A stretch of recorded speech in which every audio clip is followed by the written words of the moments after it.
My name is Jonathan McClernon. For all of my life, over 4 decades, I've been a part of a Christian fellowship known as 2x2s to outsiders and the truth to insiders. One of the hallmarks of this fellowship is an itinerant ministry that goes forward in pairs to preach the gospel, surviving on donations from the congregation and living in the homes of members of this fellowship.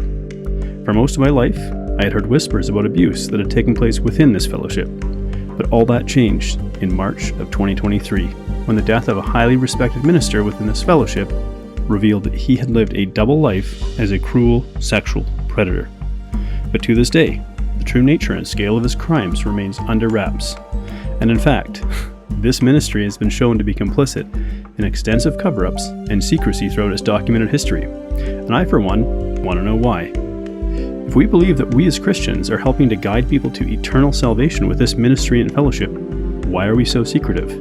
What are we afraid of? Jesus preached openly. I believe that this culture of secrecy and fear has been one of the biggest reasons that sexual abuse has been so horrifyingly prolific in this fellowship for decades. And so there are those insiders who would wonder, why am I doing this? I'm sure I'm breaking unwritten rules, but I'm not out to destroy this fellowship. I simply want to know the truth. Because for a fellowship that likes to call itself the truth, there are a lot of lies and secrecy, and that doesn't sit well with me. For those on the outside, you might wonder, why am I still a part of this fellowship? And the answer to that is, I'm a simple Christian. I like the idea of a participatory fellowship. I like the intended simple nature of this fellowship. Perhaps I like the ideal of this fellowship. And so I don't want to see it destroyed, but I know it needs to undergo significant reforms.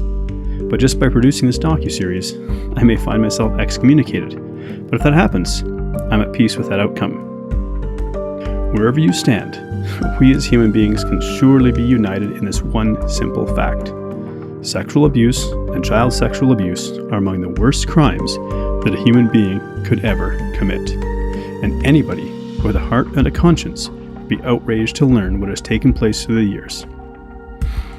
I believe that openness and transparency are the antidotes to this terrible scourge. And whether you're a Christian, atheist, spiritual, or anything in between, I hope you appreciate these conversations and we can find some common ground as we pull back the veil on the hidden truth.